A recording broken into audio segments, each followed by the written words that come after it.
pagi. Materi kita hari ini adalah relasi. Penjelasannya akan saya bagi menjadi dua video.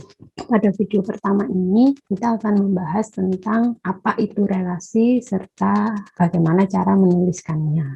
Jadi, sebelum kita mulai masuk ke definisi relasi, perlu kita ketahui apa yang disebut dengan Cartesian product atau hasil kali Cartesian. Jadi, seperti ilustrasi saya di depan tadi, relasi itu bekerja pada dua buah himpunan. Nah, Cartesian product atau hasil kali Cartesian ini juga begitu. Jadi, misalnya saya punya dua himpunan A dan B, maka hasil kali Cartesian antara A dan B yang dinotasikan sebagai A cross B didefinisikan sebagai himpunan semua pasangan terurut AB, di mana A itu adalah elemen himpunan A dan B adalah elemen himpunan B. Secara matematis, notasinya dituliskan seperti ini. Ya, lalu contohnya, misalnya saya punya dua himpunan, yang satu anggotanya 1, 2, 3, yang satu anggotanya A dan B. Jadi kalau saya buat diagram Venn-nya gitu ya, saya punya himpunan A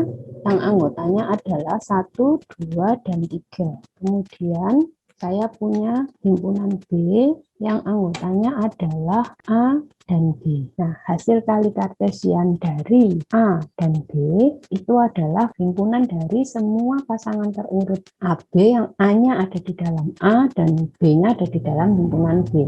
Jadi kalau Anda perhatikan ini himpunan A kan elemennya ada 1, 2, 3, himpunan B ada AB. Jadi semua pasangan terurutnya itu kan berarti kalau ada 1 dengan A, ini ada 1 dengan B, lalu ada 2 dengan A, 2 dengan B, 3 dengan A, dan 3 dengan B. Nah, kalau dibalik, kalau saya diminta menyebutkan hasil kali Cartesian dari himpunan B dan himpunan A, maka penulisannya juga harus dibalik. Anggotanya B yang dituliskan di depan, dan anggotanya A yang dituliskan di belakang. Ya, jadi menulisnya seperti ini, A sama 1, lalu A sama 2, A sama 3, B sama 1, B sama 2, dan B sama 3. Nah, hasil kali Cartesian itu juga bisa saya kenakan pada satu himpunan saja. Jadi saya kayak gini contohnya, saya mencari hasil kali Cartesian antara himpunan B sama himpunan B itu sendiri. Atau saya boleh tulis sebagai B kuadrat kayak gini.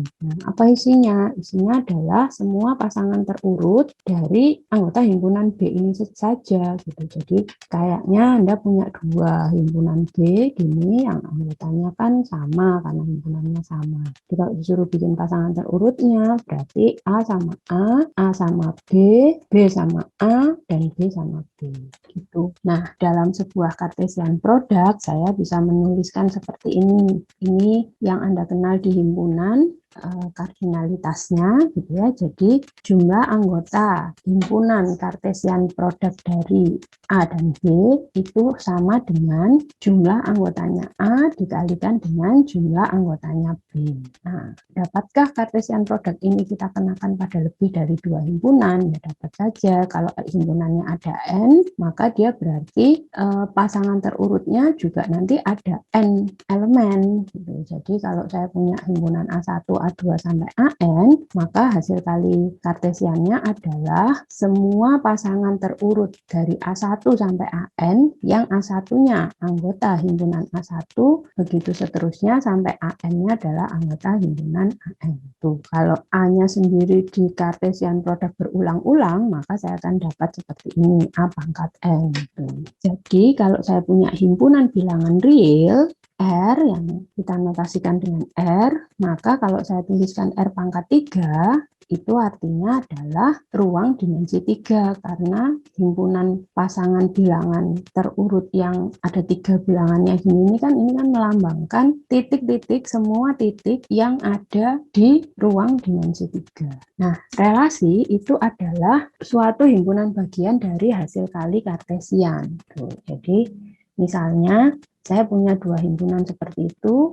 A itu adalah nama-nama kota di Jawa, lalu B itu adalah nama-nama provinsi di Pulau Jawa. Nah, saya mendefinisikan sebuah relasi R yang saya definisikan sebagai ibu kota provinsi di Pulau Jawa. Maka R itu nanti isinya adalah pasangan terurut atau hasil kali kartesian yang memenuhi relasi itu. Jadi kalau hasil kali kartesian saja, mestinya kan Jakarta bisa sama DKI Jakarta, Jakarta bisa sama Banten, Jakarta bisa sama Jawa Barat, dan seterusnya. Tapi karena saya menyebutkan satu aturan relasi tertentu, maka saya pilih pasangan berurut yang memenuhi aturan itu saja, yaitu karena Jakarta adalah ibu kota provinsi DKI Jakarta, maka Jakarta saya pasangkan sama DKI Jakarta. Karena Serang itu adalah ibu kota Banten, di Serang sama Banten. Bandung ibu kota Jawa Barat, Jakarta ibu kota dari daerah istimewa Yogyakarta, Semarang ibu kota dari Jawa Tengah, dan Surabaya ibu kota dari Jawa Timur. Jadi kalau Anda perhatikan, R ini kan himpunan bagian dari hasil kali kartesian antara A sama B, karena kalau hasil kali kartesian saja, ini kalau saya cuma diminta mencari hasil kali kartesiannya saja, itu Jakarta harusnya saya pasangkan dengan semua provinsi yang tertulis di himpunan B gitu. Misalnya ya, ini berarti nanti Jakarta juga sama Banten. Oke, Jakarta juga sama Jawa Barat. Jakarta juga saya pasangkan dengan DIY. Gitu. Ya, dan seterusnya sampai anggotanya nanti yang terakhir itu yang itu Surabaya sama Jawa Timur. Nah, ini kan anggotanya jauh lebih banyak daripada anggota relasi R itu. Nah, R itu saya pilih dari semua hasil kali kartesian tadi mana yang memenuhi aturan relasi yang disebutkan ini. Jadi R selalu adalah himpunan bagian atau relasi itu adalah selalu himpunan bagian dari hasil kali kartesian. Nah, terus ada istilah relasi biner ya. Relasi biner itu adalah relasi dari himpunan A ke himpunan B. Jadi tadi kan relasi itu bisa saya kenakan pada lebih dari 2 himpunan. Kalau sekarang himpunannya hanya 2 saja, maka relasi itu kita sebut dengan relasi biner. Ya, ini adalah contohnya. Misalnya saya punya himpunan A anggotanya 2, 4, 8, 9, 15, himpunan B anggotanya 2, 3, 4, 5. Kemudian saya definisikan relasi biner dari A ke B itu sebagai semua pasangan terurut A, B yang memenuhi aturan ini. A harus habis dibagi B. Maka elemen-elemen dari R itu adalah ini 2 sama 2, 4 sama 2, 4 sama 4. Kenapa enggak 2 sama 3? Karena kan 2 tidak habis dibagi 3. Jadi enggak ada 2 sama 3. Begitu seterusnya. Jadi dari anggotanya A ini Anda lihat dia habis dibagi berapa di anggotanya B.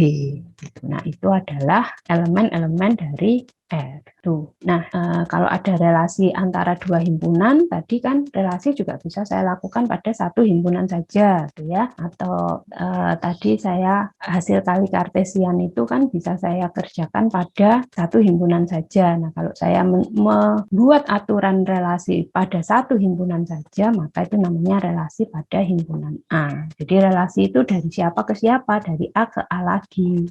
Nah, relasi pada himpunan A ini seperti sudah bisa diduga sebelumnya pasti adalah himpunan bagian dari A kuadrat. Misalnya saya punya A-nya 1 sampai 10, bilangan bulat 1 sampai 10, dan elemen relasi pada A itu didefinisikan seperti ini. R itu adalah semua pasangan terurut AB, sedemikian hingga A-nya harus sama dengan B, dengan catatan A dan B adalah anggota A. Maka isinya R apa? Isinya R adalah 11, 22, 33, 44, dan seterusnya sampai 10, 10. Nah, kita kerjakan latihan yang pertama ini. Saya contohkan dulu, saya punya 2 himpunan, A dan B, 2, 3, 4, 5, B-nya 2, 4, 8, 9, 15. Kemudian R itu didefinisikan sebagai pasangan AB sedemikian hingga A-nya di himpunan A, B-nya di himpunan B, dan relasinya atau aturannya adalah A adalah faktor prima dari B.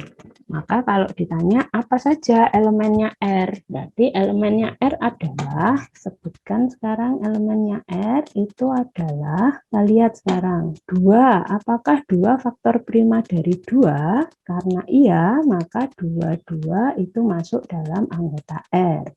Kemudian, apakah 2 faktor prima dari 4? Betul kan? Karena kan 4 itu 2 kali 2, jadi 2 juga faktor prima dari 4. Kemudian, saya teruskan ya, 2 itu juga faktor prima dari 8. Apakah 2 faktor prima dari 9? Bukan kan? Jadi saya pasangan itu tidak termasuk dalam himpunan R. Apakah 2 faktor prima dari 15? Bukan juga.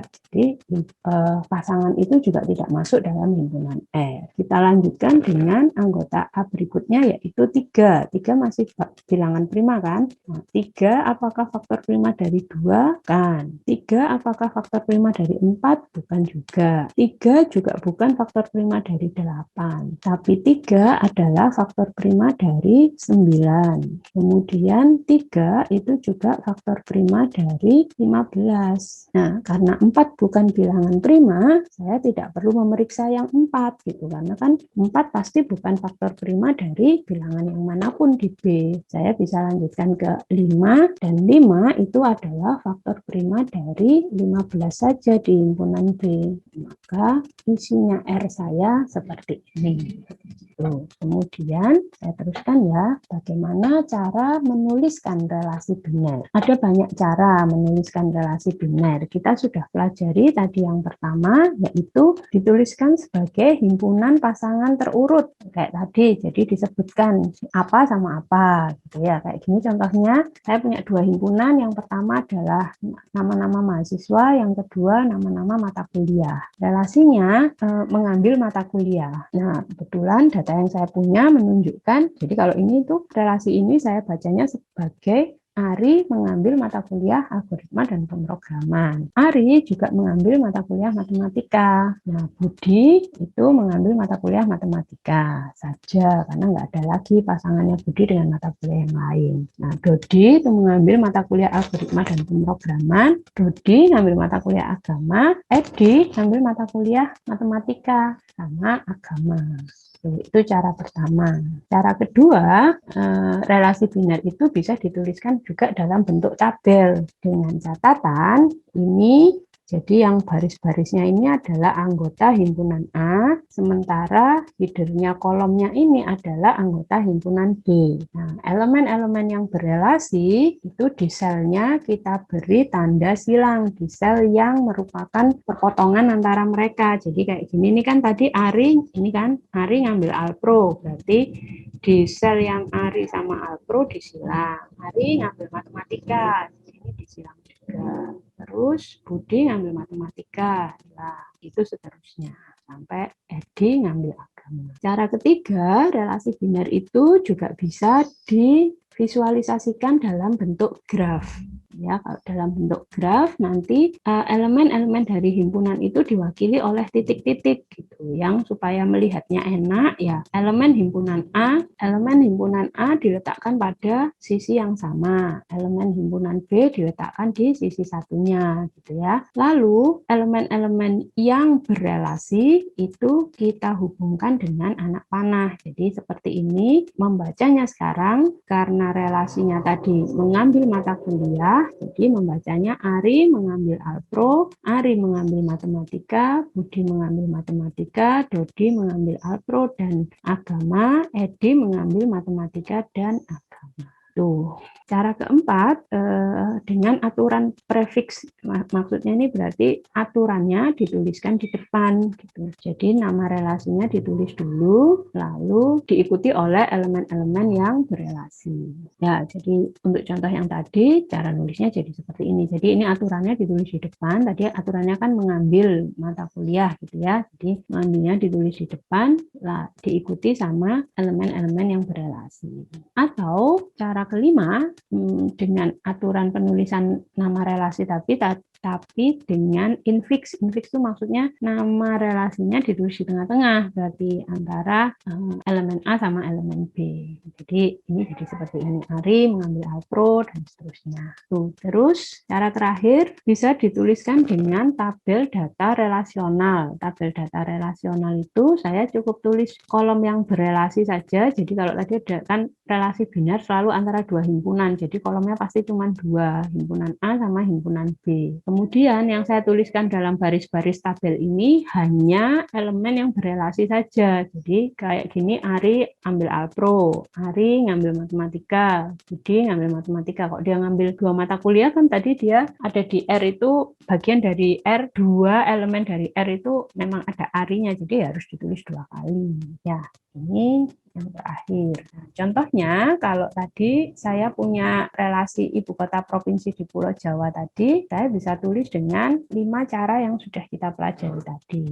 Jadi kalau kita ingat, kalau saya tulis dalam bentuk tabel, ya, kalau saya tulis dalam bentuk tabel, maka barisnya itu adalah anggotanya A. Jadi ini nanti isinya Jakarta, itu, terus Serang, terus Bandung, Yogyakarta, Semarang, sama Surabaya. Nah, terus kolomnya isinya adalah anggota himpunan B. Himpunan B tadi anggotanya DKI Jakarta. Saya singkat saja ya biar cukup. Ini Banten, terus Jawa Barat, Daerah Istimewa Yogyakarta, Jawa Tengah, sama Jawa Timur.